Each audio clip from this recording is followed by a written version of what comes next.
Geoff Smart is the chairman and founder of GH Smart, founded in 1995. GH Smart helps Fortune 500 CEOs and boards, billionaire entrepreneurs, and heads of state achieve their goals through hiring, developing, and leading talented teams. He is a New York Times bestselling author of Who, Leadocracy, and Power Score, Your Formula for Leadership Success. GH Smart serves clients globally from its 12 offices in North America and Europe. For 3 consecutive years, Forbes named GH Smart the best management consulting firm in its industry segment.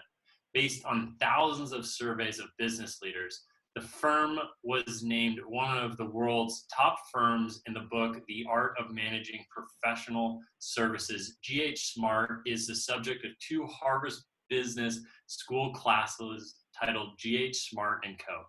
Pioneering in professional services, GH Smart's credo begins, "We exist to help leaders amplify their positive impact on the world."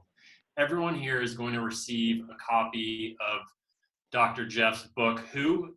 International members, don't worry, yours are on their way. And without further ado, the world-renowned Geoff Smart. Well, thank you so much, Gordy, Cameron. It's a pleasure to be here. And we can make this time as interactive as you all would like. I just managed to figure out how to get on the chat there. So I sent out a shout out to you all. And Gordy, tell me if this works for you. Would you like to sort of guide us? Do you want me to open up with some thoughts to get the conversation started, or should we take Q&A off the chat bar? Yeah, so let's have you do kind of high level of your work, and for those of us that aren't as familiar as Cameron with the years of experience, and then from there we'll dive into questions, and people can either raise their hand and ask, or I'll follow the group chat to ask you anything. All right, sounds good. So check this out, everybody. Today is going to be nothing short of the most valuable little mini seminar you ever experience. I'm just so thrilled. It's because we're going to solve your number one problem. And your number one problem as COOs and business leaders is making hiring mistakes. It's the topic that if you look at most of the major business schools survey hundreds of thousands of CEOs every year around the world, the number 2 topics out of like 20 topics on the mind of CEOs, COOs, business leaders are typically talent, which is what we're going to talk about today, building talented teams. And the other one is like digital disruption to your business model. So, so the topic is, I hope you'll find compelling, and then for whatever reason, and I don't know if this sounds more impressive or more pathetic, but I've done nothing else in my entire life other than study, practice, write about, and consult on how to improve your success around hiring and developing talented, diverse teams. And so, don't ask me anything outside of this like 1 micron sort of narrow breadth of expertise, because I don't have any idea. But I love the topic of hiring and developing teams, and I'd love to kind of meet you where you are on really responding to questions or talking about stories. But what Cameron had mentioned pre-game, and then Gordy just mentioned, so I'm chairman and founder of GH Smart. So it's actually, I have like a day job. It's a 120 person company.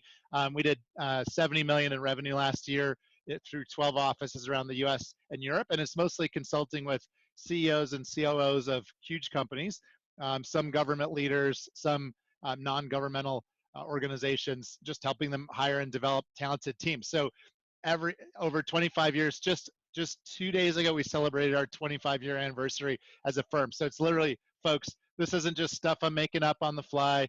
This isn't like one person's experience. This is after we have conducted 22,000 assessments of candidates for senior team selection. We've seen successes, we've seen failures. We worked with every industry. So what I'm going to share with you today, we personally practice, and we've used and really just kind of beaten the kinks out of over the last 25 years.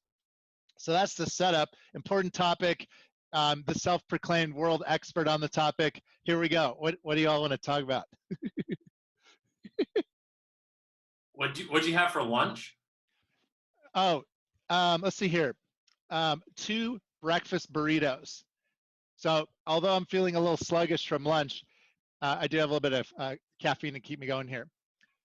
So let's drive like insane amounts of interaction this whole short I brief would time we have together. I would love for you to start us off with kind of the synthesis of what you took from the work that you and your dad had done with top grading for years. Yeah. I loosely said it's probably used by approximately 450 of the top Fortune 500 companies. I make that data up on the spot, but I'm sure it's reasonably accurate. But you took a body of work of 800 pages approximately and condensed it to 220 to make it understandable and lean for us. What was it that you saw that you were able to simplify that for us so that entrepreneurial leaders and large organizations can use it?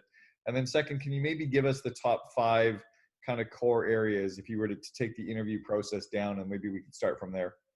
Sure. Okay. So let's see here. So with when we created top grading in the 90s, that was based on half a century of existing research on best practices of interviewing methods, et cetera. So I did a PhD in psychology, studying organizations. Peter Drucker was my mentor. What's that giant phone thing in the middle of our screen? Is that on everybody's screen? No. I don't know what that is. I'm there. All right, never mind. Okay, so check this out. So where you're like, where did this come from? Where did this come from? So for 50 years, there is many studies of interview methods. For example, if you ask people hypothetical questions in interviews, that doesn't work very well for predicting how they're going to actually perform on the job. So that's like one of it. I don't know, 1,000 sort of little mini best practices.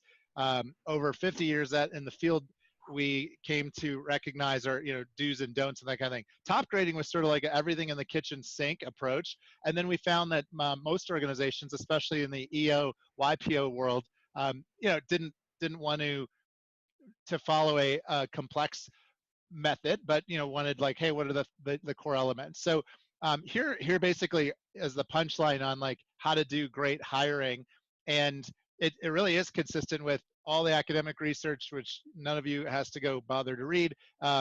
In the WHO book, we say, look, there are these 4 steps that if you follow them, you can increase your hiring success rate from 50%, which is considered par for the course, making a mistake half the time, and you can increase that to 90% success. Okay, so what do? You do these 4 things, and I warn you, these sound like common sense, and they kind of are, but they're uncommon practice. So you have a chance to really excel. Step 1 is you write a scorecard for the role. Okay, so writing a scorecard for the role, what's that? That's like a statement of the mission for the role, what the outcomes are that you want someone to achieve, and those have to be measurable, like numbers, outcomes, and then the competencies that you think that person in that role or anyone at your company should demonstrate. So we can talk more about it, but like step 1 is having in writing the outcomes you're looking for. How that's different from the way hiring typically happens is people don't think about, hey, what are the forward-looking outcomes we need someone to achieve here? Instead, they say things like, oh, we're looking for someone with 10 to 15 years of retail marketing experience, blah, blah, blah, blah. So, one of hopefully many suggestions today that you'll find useful is don't create like some profile on past stuff that you're looking for. Instead, with your scorecard, really give thought to what are the key outcomes, the results that we're looking for this person to achieve. So that's step 1, scorecard. Step 2 is sourcing. So how do you find candidates? And for the WHO book, we talked to 100 super successful people, 20 of which were billionaires, entrepreneurs, self-made entrepreneur billionaires. I was just curious, like I wanted to talk to a bunch of, super successful entrepreneurs and find out, hey, what are your keys to success around hiring? And specifically for this question, how do you source your best people? And what we found there is 77% of them said that their number 1 pick was referrals. And so, there are a couple ninja tactics for referrals there. Paying your employees to refer people ends up being a great thing to do. Only about 20% of business leaders do that, but the 20% who do it swear by it. So pay your people $1,000, $500, $10,000. I heard I was at the Vern Harnish thing, and someone pays like $30,000 for a really specific type of software engineer as a referral fee. So paying your employees referral fees. So that's the sourcing step. Third of 4 steps is called the select step. So this is where entrepreneurs and big company senior managers really blow it, using gut feel methods. Chemistry, I'm just interviewing for gut feel. Gut feel is loaded with bias. Gut feel, is not very data focused. Like you're a lousy interviewer and an embarrassing human being if you're going to step up to the most important challenge of your role and like use gut feel to try to make good hiring decisions. So don't do that. So what's the opposite of gut feel is use the interviews, use reference checks to collect really good data about the candidates. And we can talk more about how to get good data, but basically get out of the gut feel mindset, get into the mindset of I really need to collect a lot of data in order to make a good bet on people. And then the fourth and final step of these 4 steps of good hiring is called the sell step. Sell. And that's where, hey, you just went through all this work, but you haven't hired them yet. You need to sell them. And so, we've discovered 5 things that make somebody want to join your company. And I'll just tell you what they are. They are fit, family, freedom, fortune, and fun. People take jobs for one or more of those reasons. So just try to think about from the other person's perspective, why they would want to work at your company and hit on one of those themes and close the deal. So that's it. It's basically, and Cameron, we tried taking some stuff out, putting some new stuff in, decades, trial and error for your benefit. And so that simple 4-step approach that I just described is like the core elements of good hiring. And then, you can put some bells and whistles on top of it if you want, but that's the chassis that gets you the 90%. Love that. So over the years since we started the CEO Alliance, by the way, everyone on the call right now is a second in command to the CEO, typically in around the, I would say, $25 million to $100 million range. Yep. We've got members from 5 countries. So we've covered things like the SIDS interview and the scorecard and even the recruiting bonus of as I say it, is half their salary paid out at the end of each year for 5 consecutive years, as long as both are still with the company. I think that was nice. Yeah, that's a great one. Yep. Brilliant shit. Torque, which is another one, the threat of reference check, which I think is so powerful. So where do companies go wrong in creating the scorecard when they're creating that, the mission of their job, the top 5 things they need to get done in their first year, how they're going to live their core values? Where do they go wrong? Yeah, so creating a scorecard, I think it's actually kind of hard. What you're doing, where they go wrong is they have too many things on the scorecard. So whether it's, companies, I feel like I'm right in the midpoint of your revenue range of, it's companies our size, oftentimes have way too many goals on scorecards, like, and then, as consultants, we'll ask our client, whoa, wait a second, like that, okay, if that's all you need your person to do all that, no, n equals 0, like no one exists who can do all of that. So what it requires is prioritization. And what it requires is really asking, here's a great question to ask yourself and your team is like, what's hard but important that we need this person to accomplish? What's hard but important? That really narrows down to the core set of things on the scorecard that do matter. And then, and it also makes it more doable to find someone who's, good at that versus good at tons of stuff. I think that's pretty much it. The other nuance that's kind of fun on scorecards is culture. So we all know, we've all heard it, culture is a big reason why hiring mistakes happen. People don't fit the culture. So we like to throw in, or suggest you throw into a scorecard under competencies. It's not just for the role, but it's also for your business. So when you guys were growing 1-800-GOT-JUNK, I'm just totally guessing. I'm impressed by the growth. I'm just guessing, and this is probably wrong, but probably. But if you're growing it from what was it, like 2 million to 100 million in like 2 years or something? Yeah, 2 to 106 in 6. All right, so that's insane, right? So speed, I'm guessing, hey, guess what? We're going to make decisions quickly. We're going to communicate early and often. Like there are culture things that are pretty strategic for your business to be good at in order to execute on your strategic goals and hit your financial targets. So, what the heck are those things? And I love it when companies, big companies, sophisticated companies will tell me, oh, well, our culture is really intangible. You can't really put it down on paper. I go, yeah, no, I hear you. It's special, it's intangible. But like if you were to describe, like using words, your culture, like what would you say? And then all of a sudden they start saying stuff, and you write it down. You're okay. So it sounds like extreme urgency is kind of like a value here. Yes. Okay. What else? And how you communicate as people. Some cultures are very formal and very like you better have all your ducks in a row and have a really nice McKinsey presentation before you even open your mouth. Other cultures are very informal, agile, test and learn cultures, like, hey, we're going to try some stuff, minimum viable product, lean startup style. So which is it? And if you are hiring people into a formal culture who are like waving their arms around like I do, and that might not be a very good match. Or likewise, if you hire some really buttoned down types into a culture of experimentation and kind of extreme innovation, that's not good either. So anyway, those are the two main reasons I see folks struggle with scorecard, either by you need to prioritize the number of outcomes you expect and try to think and put words to the culture. And that's it. If you do those two things, I think you're 90% of the way there. That's cool. I learned a really cool system recently from a second in command of a company in the Bay Area that's really great as part of the sell stage in stage 4. He has the operating manual for me. Ah, nice.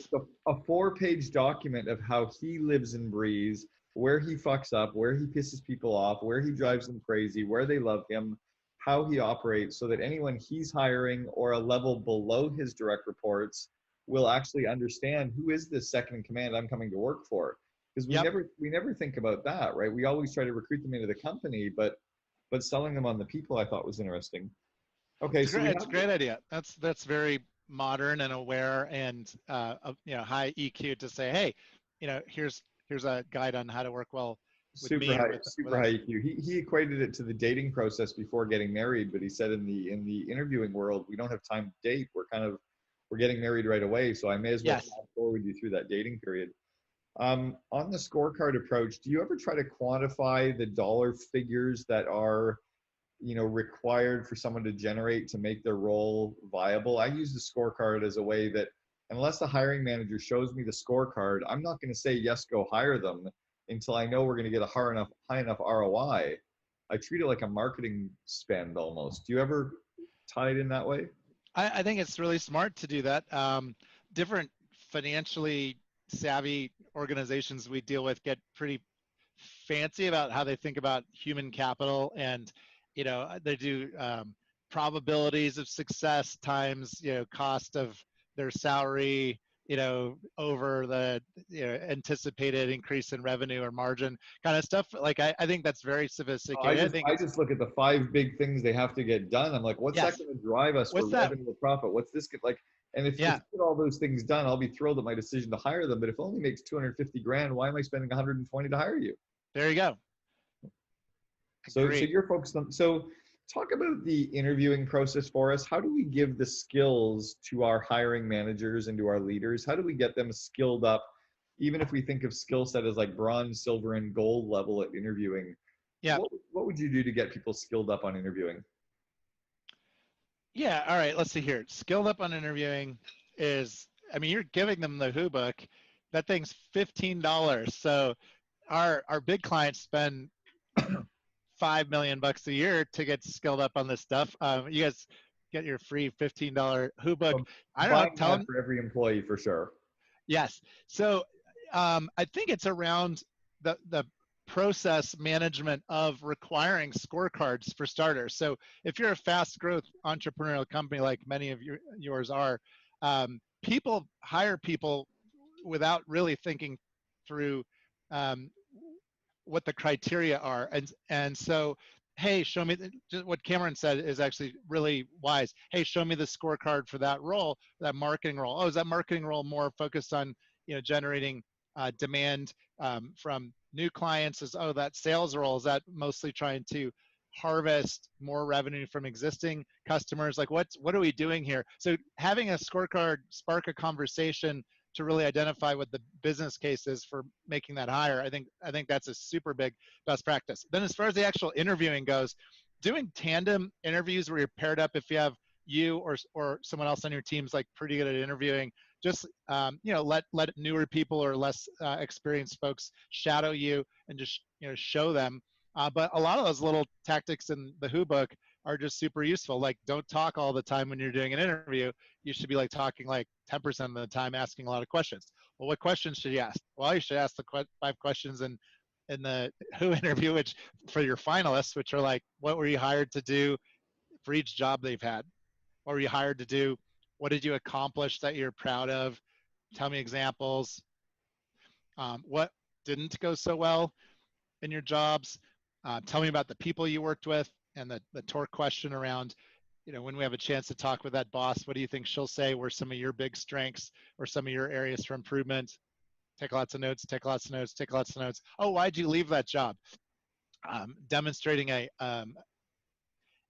tone of intense curiosity, showing your colleagues like, here's how you interview well. You make the person feel special and like you're really working hard to understand what they're telling you. You're using active listening to show them respect and also to get them to tell you more information. So yeah, I think the doubling up on interviews where 2 of you are interviewing 1 person is good. Don't have more than 2 of you in the room, by the way, because then the candidate gives you this and like it's a very formal thing and they don't want, they're very careful about what they say and you don't want that. But if there are 2 of you plus one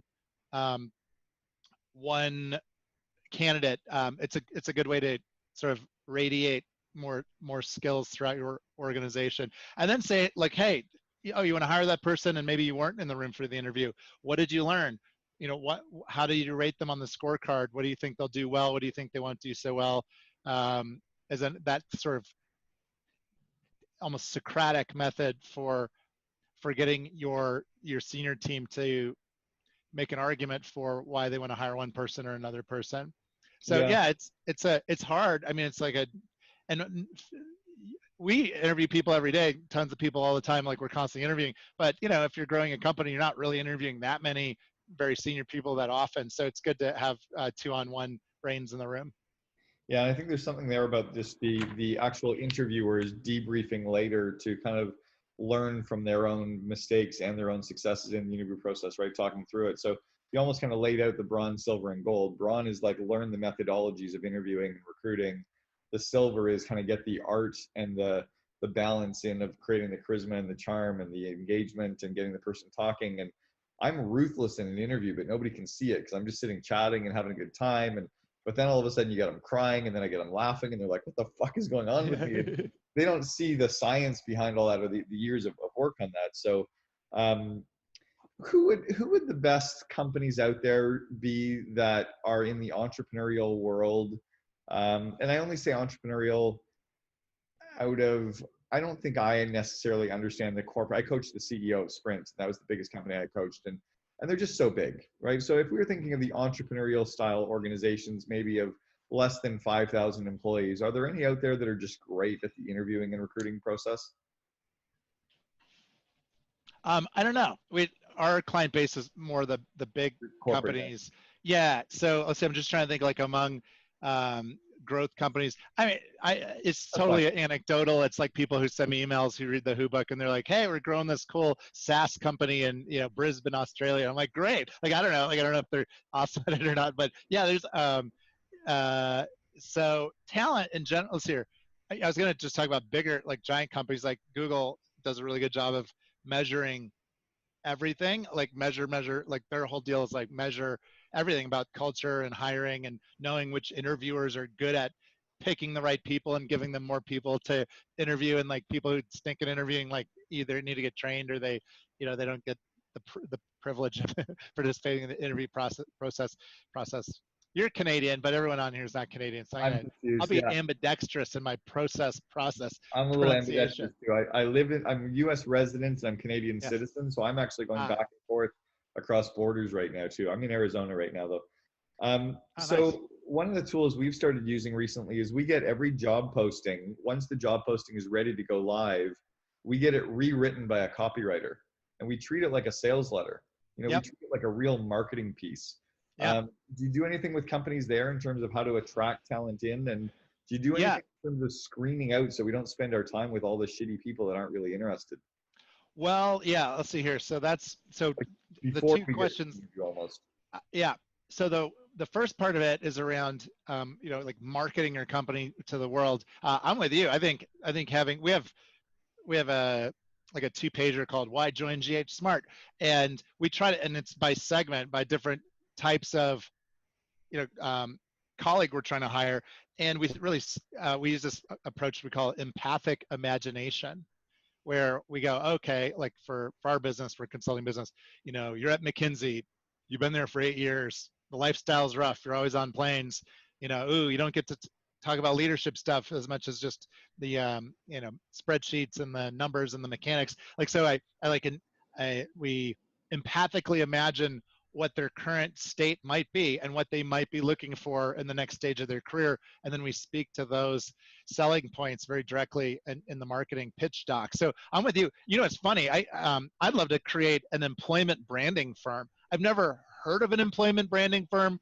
I'd love to hire an employment branding firm, but if the big bottleneck in growing successful companies is attracting more than your fair share of talented, diverse, good-hearted, talent, well, there's your next gig, Cameron, as you expand your portfolio of work. Creating an employment branding firm, I think the world needs it, wants it, and people realize just how important having the right job is for their own life satisfaction. And so, I think on your first question, absolutely, don't just be lazy and put up postings and just that look boring. Like, so almost all postings are super boring and they all look kind of the same. Figure out what's unique about your culture, what's really cool about the opportunity, sell it super hard in more of a marketing kind of spirit. On the second one, it's really around referrals are great, and broad postings are really rough, really hard to find good candidates. Like, it's even like I remember early in GH Smart's history, I was trying to hire an executive assistant, and my sister, who's younger than I am, wanted to do some summer intern work. So I said, okay, we're going to do like a posting on Monster for executive assistant, and I want you to like help me sort of narrow down the people we get. And then, so we got like 300 resumes and spent a lot of work, and the candidates weren't a great match. Like, not horrible, but like not the best match. But then I don't know, picked up the phone and called 10 people I knew who were either the CEOs, COOs of great companies or their assistants, and said like, hey, who do you know who's like the best assistant you've ever worked with? And I got like 5 names that are all amazing, and then like call them up, and then like now you're talking. So yeah, I'm a little, it's weird because you have to have a nice, I guess your personal network has to be broad enough and diverse enough and have enough opportunity to cast a wide enough net if you're just going to use your personal network to source people. Yeah. But the rule of thumb is like that's a pretty efficient way to find great talent versus kind of like getting a bullhorn out on the side of like the world and just being like, hey, we're hiring a marketing manager, everybody apply. It is super hard and to narrow down 1,000 people who send in their LinkedIn links or resumes for a job. Can you walk us through what your referral program is that you would recommend companies use, or is there a base level model that you recommend? Yeah, the base level model I hear about and doing keynotes, and when I ask, hey, does anybody pay a referral bounty? It's basically like $1,000 that you give your employee who refers someone on their start date. So no, that's not as cool as the model you were talking about. You and I, Cameron, so a better model is increase the price and pay it out over time if both the referring party and the referred party are still working at your company. I like that approach because I think it allows, it pays more to people to reward them for value, which is if they, hire someone who's great, who stays, that's more valuable than if they refer someone who doesn't work out for whatever reason. So if you want to go super fancy, make it a bigger number and then pay it out kind of like on the anniversary of someone's start date. My own firm, just to like share, since it's a safe place, a COO Alliance, my own firm somehow got tired of paying out over a long period of time referrals for folks. So we just made it like a decent number on the person's start date is when we pay referrals. And we found that people have like an immediate gratification thing. So if I were to tell you, I'd pay you 30 grand over 5 years, or, 10, I don't know, but you had to wait, a year for the first payment or something, or I pay you 10 grand the second the person starts. People, for whatever reason, would rather take the bird in the hand versus the two in the bush. So whatever, today it's like for consultants, we pay them a $10,000 referral fee if they refer in someone, and we pay it on the start date. So it's like, $1,000 for, regular, folks, up and down the organization, or, or more if it's a really senior hire. Yeah, so just for clarity for everyone, the model that I've been kind of pushing my clients to use now for years has been, take the salary or the total comp the person's going to earn in their next 12 months with the company. Let's say it's 200,000. The recruiting bonus or let's say it's 100 grand for a normal mid-level manager. $100,000 is what they're going to earn. So the recruiting bonus, if someone internally recruits them, they're going to get a $50,000 bonus, and you pay $10,000 a year for the next 5 years. Month 12, month 24, month 36, month 48, month 60, provided as both people are still with the company. It becomes a retention program and a meaningful bonus. But Geoff, maybe the fix is pay 5 grand on day 1, 5 grand on month 12. Yeah, that sounds all right. yeah, that sounds good. Yeah, but I like making it so meaningful that no one's going to quit. Like when they have that retention built in, and then they've recruited a couple people for you. Plus, what it also does, because you're paying it out over the number of years, they don't come back to you for salary increases, because they've started to think of it as part of their salary as well. Yeah, that's kind of cool. Yeah, I love it. That's brilliant. Do what Cameron said. It's an art. I think it's an art to kind of twist these things. So tell us about Torque. Torque is for me one of my favorite systems that you guys have taught me 15 years ago. Yeah. Again, I've taken it and iterated it, but can you walk us through what the threat of reference check is and how you use that internally? Sure. So this is a very, very dangerous, exciting, powerful tactic. And then I just noticed, I think we have Michael Byrne, Mitch Dodd, and Michael Byrne have a couple of questions there, which I'd love to hit. Yep. Also, so here's the Torque thing. So Torque, threat of reference check. So this is my father, Brad Smart, when we're credits due over the last 47 years that he's been doing this. He started his practice the year I was born. I'm 47, so I always know how long my old man's been at this. But so in the couple decades before I got in the game, he pioneered this idea of the threat of reference check, which is great. Basically, it is stunningly accurate when you ask a candidate. So what you don't want to do is ask a candidate, "Hey, Alan Kennington, what are your weaknesses?" Because like if I ask Alan, who's on mute, to like unmute for a second, tell me what your weaknesses are. What are your weaknesses, Alan? What kind of risk taking? Oh man, don't take enough risk. Yeah, and if you ask my boss, he'll tell you the same thing. Take more risk, take more chances, because he's the ultimate risk taker. That's great, and I appreciate when you do the ask my boss part. Now all of a sudden it gets more real. So when you ask people in interviews what their weaknesses are, oftentimes they just come up with fake ones. Just whatever. There's no accountability. But if you ask them in the following way, hey, if we get to future rounds of interviews here, we'd love to talk to some of your references. What do you think they'll say were your strengths and weaker areas back then? Is great, because then there's some accountability. Like you are going to talk to references and you're going to find out. And I'm here to tell you, after having done, I don't know, thousands of these myself, if you phrase it right in the interview, people end up telling you more than even the boss will tell you, because they don't want to get sued and whatever. So in the interview, when you're like, hey, oh, that boss, 2 jobs ago, what do you think she'll say were your big strengths back then? What do you think she'll tell me were some of your areas for improvement? Those are such valuable insights.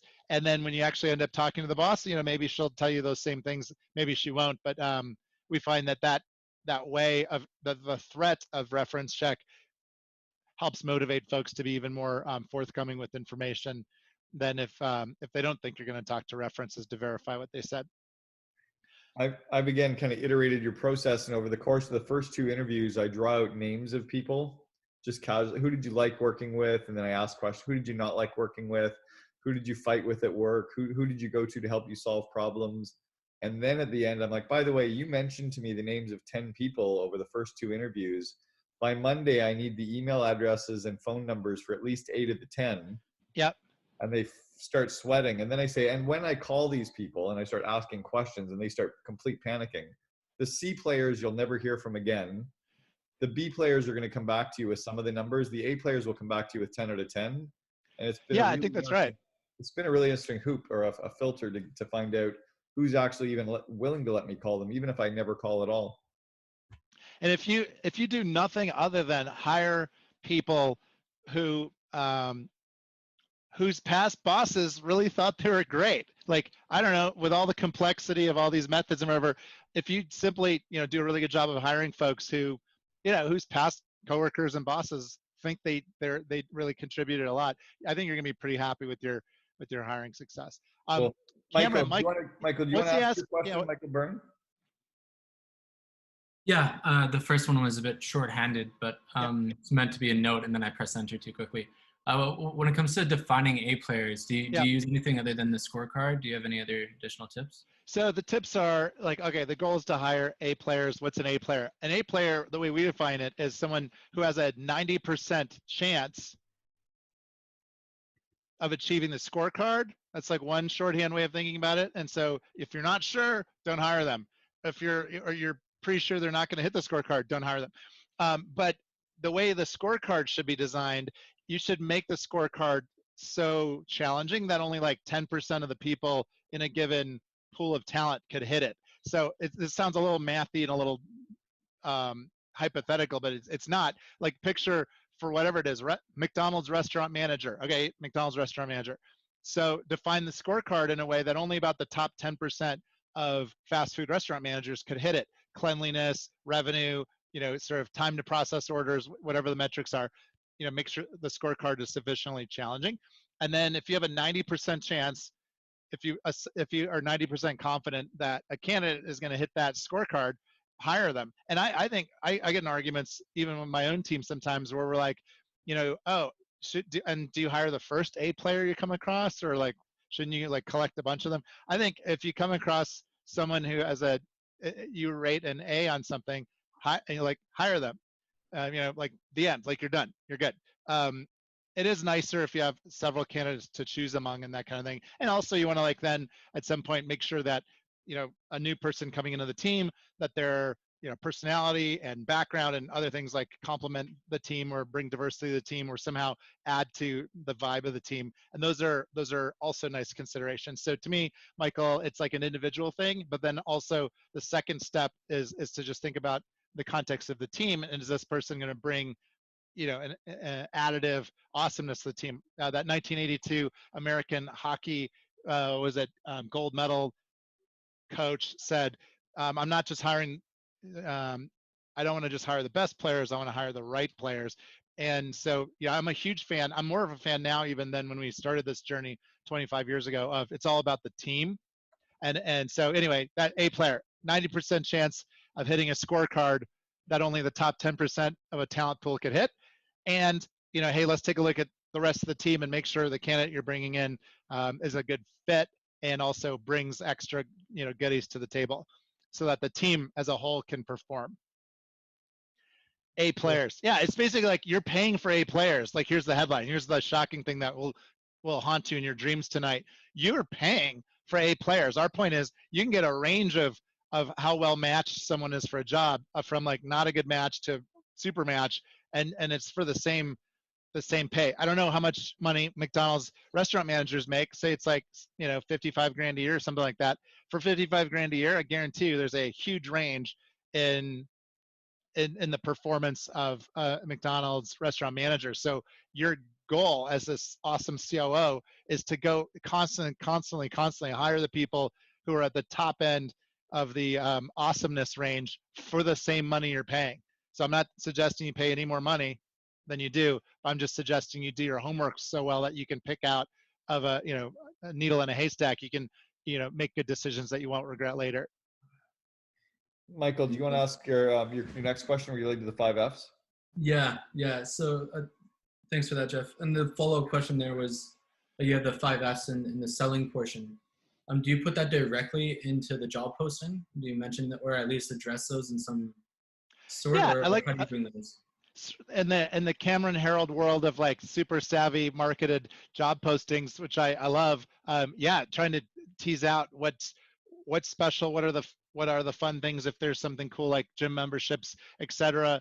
We have like unlimited paid time off, like, which is obnoxious, but we do, like we say that, like, so yeah, whatever the special and valuable selling points are, make sure they show up in those postings. And then secondly, when you're really getting to know someone and you really understand what's in it for them to join your company, it's usually just one or two of the 5Fs that like really matter to them, and then you want to like speak to that more directly for folks. Michael, I think that's the key, is the personal selling ideas. Over the course of the interviews, you get to know the candidate and what really satisfies them and what really matters to them.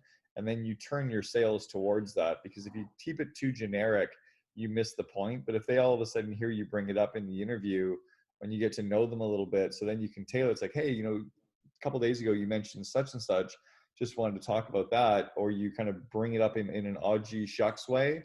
I think they really resonate with that odd gee shucks approach to selling them versus the scripted approach that seems kind of generic. Totally. And I love Mitch Dodd just like complimenting the value of my insights. If any, I don't know if the rest of you all just want to be generous with your communications like that. It's really, really sweet, unnecessary, but let's see, what else do we have here? Time. Mitch, Bonus time for me, for sure. Thanks, Geoff. Sure. All right, Brian, to everyone, what do you follow for informing those who did not get the job?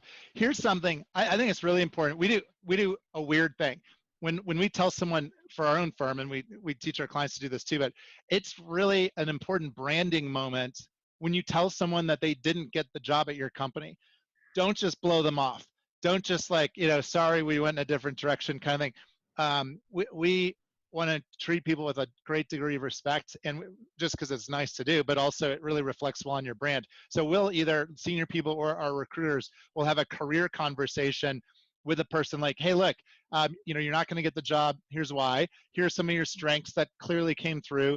Here's some of the things that didn't quite fit as much of this job. We didn't think, here's what I like to do. I like to tell people, we don't think you'd be happy here. We don't think this place would be, you'd enjoy working here as much as somewhere else. And then to actually help someone figure out what their ideal path is. I've spent countless hours over the years just like sitting with someone we didn't hire and tell them like, hey, look, you're more of an operator. I remember there's this Navy SEALs, like amazing human being, was super driven, was a mid to senior person in the Navy SEALs organization, came out, ran international for a major consumer package company, and he wanted to work at GH Smart. But he was, we're like advisors, we're consultants. We like collect data, and we live in the world of ideas and writing and that kind of thing. This guy was like a make decisions, take the hill, type person. And we just said like, look, we think you might become antsy here because we're consulting. We're not, you seem to really love leading. So that wasn't like a horrible conversation. It was just like a positive thing. Like, we think you'd be happier and more successful doing something else. Here are our thoughts. People appreciate that. So I don't think you have to like feel bad when you decline someone. I think act either genuinely or act like oh, you wouldn't have liked it here anyway, but then try to give some meaningful thought to pointing them in a direction that you think they'd be successful and happy. Cool. Alex had a question regarding using test projects as hoops to get candidates to jump through in the process. And do you worry when you get a number of people not making it through that hoop? Any thoughts around that at all? Yeah, so this is controversial. So I'll try to be, I'll just be concise. That's called, in psychology land, that's called a work sample, where you give someone a test, or you give someone a case, or you give someone a problem to solve. I find, so I'm sort of against it. So I'll just be honest and open. And it's because I don't think you get a lot of incremental extra information from untested people. it's not the worst thing in the world if you're doing a very high volume of interviewing and you make it kind of an early screen and it's automated. Like, why not, right? The only problem is if it's, if it's like discriminatory, that's bad. If it's basically not, allowing you to hire, if it's wrong, like if it's testing, if it's not, just because you get someone a test doesn't mean whatever you learn from it is useful information. I mean, so generally, I don't think it's a horrible practice, but I'm not positive that there's incremental validity in testing people beyond scorecards, screening interviews, deep dive interviews, reference checks, and then you just like tuck and go with an offer. Thank you. Cool. Thank you. Next one we've Wow. got 800 applicants for one job. I don't know. I don't know how to do that. If I Skip, yeah, I have no idea. 800 applicants for one job. That is insane. What, like, I don't know, just brainstorming, Aaron Nelson. And I don't know if it's around testing. I'd give people like a little essay or something. I don't know, if I had 800 candidates, I'd be like, oh, okay. 3 questions, basically, like, here's the role, convince us that you have the background to do it, or I don't know, like some kind of additional step to really see what the data is that suggests someone's a good match or not. But that's daunting. I like using, I just had 232 applicants for the sales role that we just hired. And I like using a video application where I send out the vivid vision of what my company is going to look like, act like, and feel like 3 years from today. Nice. I ask them to send me a 2 to 3 minute video about why they want to work and build this company with us. Yep. And I'll tell you, 232 people, only 20 got back with a video. One guy was like, fuck you, I'm not submitting a video. I'm like, delete. Yeah. Right? So I think little hoops like that are the powerful ones for sure on the filters. Yeah, that's cool. Geoff, you said you work with huge companies, but for company 30 to 50 employee range, is there an interviewing tool or software? Yeah, that's a great question. What about interviewing software tools? Any insights on those? You'd think I'd have like all sorts of great insights into this softwareification of the Who approach to hiring. I don't have anything good for you there. I know there are applicant tracking software packages that help you like keep track of your applicants, which is, that's great. That's like helpful and that kind of thing. I can't remember, but there's some company in Montreal that I approved letting the Who stuff go into some, I forgot what it's called, but like they literally had like templates and Hierology score. I don't know if that was it. It's they had like scorecard generators and stuff. So I don't know. Like I should know that. I don't know that, and we should build it for sure. I'm just too lazy, and we're building the consulting business. But yeah, honestly, like this is ridiculous. But even my own expert ninjas at interviewing, we're still using Word templates based on the Who stuff. So the short answer, goodness, why not pump my own templates for free at geoffsmart.com. At my personal author website, there's this thing called Smart Tools. And you guys, because you're members of the COO Alliance, you get access to these valuable tools for free. You just have to give me your email address, and it downloads the scorecard template, the interview guides. You can type into the interview guides. So it's not software, it's Word files. But honestly, any softwareification beyond, having the templates and taking good notes in them, I don't know if it adds like super amounts of extra Geoff, value. I'm with you, and I've said this about virtually every software solution that people try to put in place, and unless it works with pen and paper first, and then get it into like a Google Doc or a Google Sheet, don't put it into a damn software program. Yeah. Like, get the process of interviewing figured out first, and then get the application process down second, like a software application, I like the term. Yeah. One day, and we're working on some top secret artificial intelligence, machine learning stuff.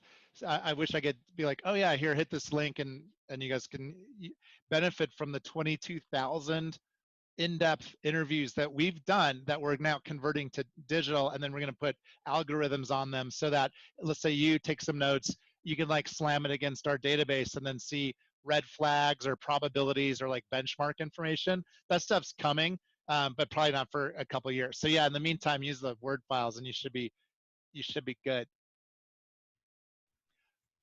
What else, Cameron? What do you think? We've got a question on how much upward promotion would you recommend versus recruiting the position? Okay, I have mixed feelings on this one, Kenny. So promote from within is safer because, the devil you know is better than the devil you don't. Our clients tell us. And if someone's known and they're already in the culture, and I think for an internal promote, I think your instincts generally, if you're just like, hey, of all your clients, what's the rule of thumb that seems to work? Promote from within is better. And betting on someone who's maybe even younger or earlier tenured, who you believe has the potential to kind of rise to the occasion, is good. Like, so I like promote from within if you have a good reason to want to, like, give someone a shot. Um, there's a lot of risk of bringing in someone from the outside. The caveat to that is the better that organizations get at doing all this who stuff and interviewing outside candidates, the less risky it is. So I'd say, if generally, yes, promote from within better. Um, and the spirit of it is this person's really performed well, and this is kind of like the next step, and maybe it's a little bit of a stretch. That generally is a decision business leaders don't regret. Going outside has culture match, questions and more risk. So I'd say, yeah, promote from within. If you're like, wow, we really just don't have the talent here inside to do this job, then go to the outside and just, follow the 4 who steps religiously, and reduce the risk of outside folks coming in. But for culture and even just showing people opportunity, hey, you can move up in this company, all that is super healthy, I think, and that a lot of that comes from promote from within. Yeah, there's a question from Michael. Do you include the scorecard in your job postings? May help Aaron with restricting applicants. I think there's some. Go ahead on that. We say don't because it's kind of like the answer key a little bit. So like in my firm, we have specific revenue targets, client satisfaction bars, teamwork things that if we were like super explicit about what the scorecard is, I worry people might try to, kind of game the system a little bit. So we have more of like the selling points in the outside postings, and then the scorecard we keep private after the screening interview, maybe some focused interviews, maybe a who interview. After the who interview, maybe even after a reference interview, at that point we'll say, hey, Michael, here's how we rated you on the scorecard. And it's this like, reveal kind of thing. Here are your strengths. Here's some areas for improvement. What do you think? I think you're going to love it here. That's when we wheel out the scorecard at the very end. Somebody just got $70,000 of value from your talk, Geoff. So thank you. What? Yeah, Geoff. That's awesome. Geoff, one of the things that we do is we ask people to yell out bonus time if they get to a point that they've earned at least 10 times their investment during a session. They yell out bonus time, and that's kind of our barometer. We want people to generate at least $250,000 to $1 million in value from every event they come to. So the cool part is we only started 2 hours ago. All right, well, that's good. And if you all make one less hiring mistake, over the next year, that's worth 15 times their annual salary. So even on your 100K thing, that's worth $1.5 million. I was just going to get you to speak to that. The 15x number, the cost of the wrong person is 15 times their salary. Can you give us the data points or the rough kind of color behind that? So the color was number. Yep. So we went out to, at this point, I forget how many clients, but it was probably, I don't know, like 50 plus companies. And we said, hey, I want you to rate or just like tell us what the cost of making a hiring mistake is. And then they'd be like, okay, like help us through this. And we had a category of, recruiting costs, training costs, blah, blah, blah, blah, blah. Here's the controversial piece. Opportunity cost of like the value that a person who's considered a hiring mistake, like the value they contribute relative to someone who like perform well in that job. So it's out-of-pocket cost plus opportunity cost, and we just summed it up, and then we're like, what's the average salary or whatever. So the average salary was like around $100,000 for these for the roles, and then the average cost was $1.5 million. So we were like 1.5 million divided by 100K. That's 15 times their salary. So I think, the out-of-pocket cost isn't 15 times their salary, but if you had someone who, for whatever reason, just wasn't a very good match for a role versus someone who's a fantastic match for the role, I mean, it's a pretty decent estimate that the second person, relative to the first one, or if you want to focus on the positive, it's basically, multiple on their salary is huge and positive, whereas the cost of a hire mistake is 15 times what their salary is a very expensive negative. And it says, does it hold true for entry-level positions? I don't know. Like we studied kind of mid-managers in large companies, so that was the I'll speak to the entry level. It does absolutely. If you think about a call center agent who sucks and they make 40 grand a year, for sure they're turning away customers. For sure they're turning away good, happy employees that don't want to work with the jerk anymore.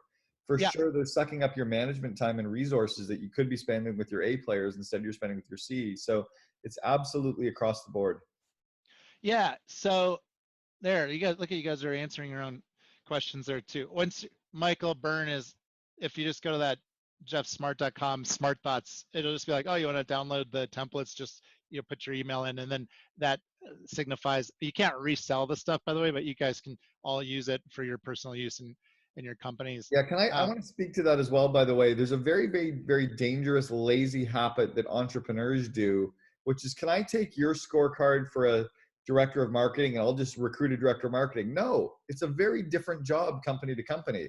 So the format that you're gonna fill out is gonna be the same, but the specifics of what you're including is very different. Yep, that's right. And I think this is really controversial. I can't remember, Cameron, if you, I think you agree with this. I think I saw something on your website about the whole specialist versus generalist debate. But I think that that jobs are very complex and very difficult. And if you could narrow them on using a scorecard around the things that matter most, and then I think people are very complex and good at a small number of things and not good at a wide range of things. So our nirvana in hiring is if you have a really narrow scorecard, and then you have candidates whose narrow band of their biggest strengths, their talents and interests, if that lines up, we call that hitting the skill, will, bullseye. Like skill meaning what they can do it, and will meaning they want to do it. And then it's just great. It's just a wonderful thing for everybody when you hit the skill, will, bullseye. Yeah, it's amazing. We've got time for one final question from the group. So is anybody make it a good one? Anybody have a final question? Craig, you had one in here. How do we ascertain a candidate's true skill set compared to what's listed on their resume? This is a great question. How do we get through the bullshit that people put in on their resumes, the artistic interpretation they add in? Sure, you bet. So I have the 3 A's. This is in the Who book for you, for how to calibrate truth in accomplishments, whether it's off their resumes or even if they tell you something like, oh, I made President's Club that year as a salesperson. I remember one Oracle sales manager told me. And so then I asked, well, what percent of your peer group made President's Club that year? And he said, well, about 95%. So this person was in the top 95% of his peer group. So versus peers, versus plan, and versus previous year. So ask any off of a resume bullet point or something they tell you is an accomplishment.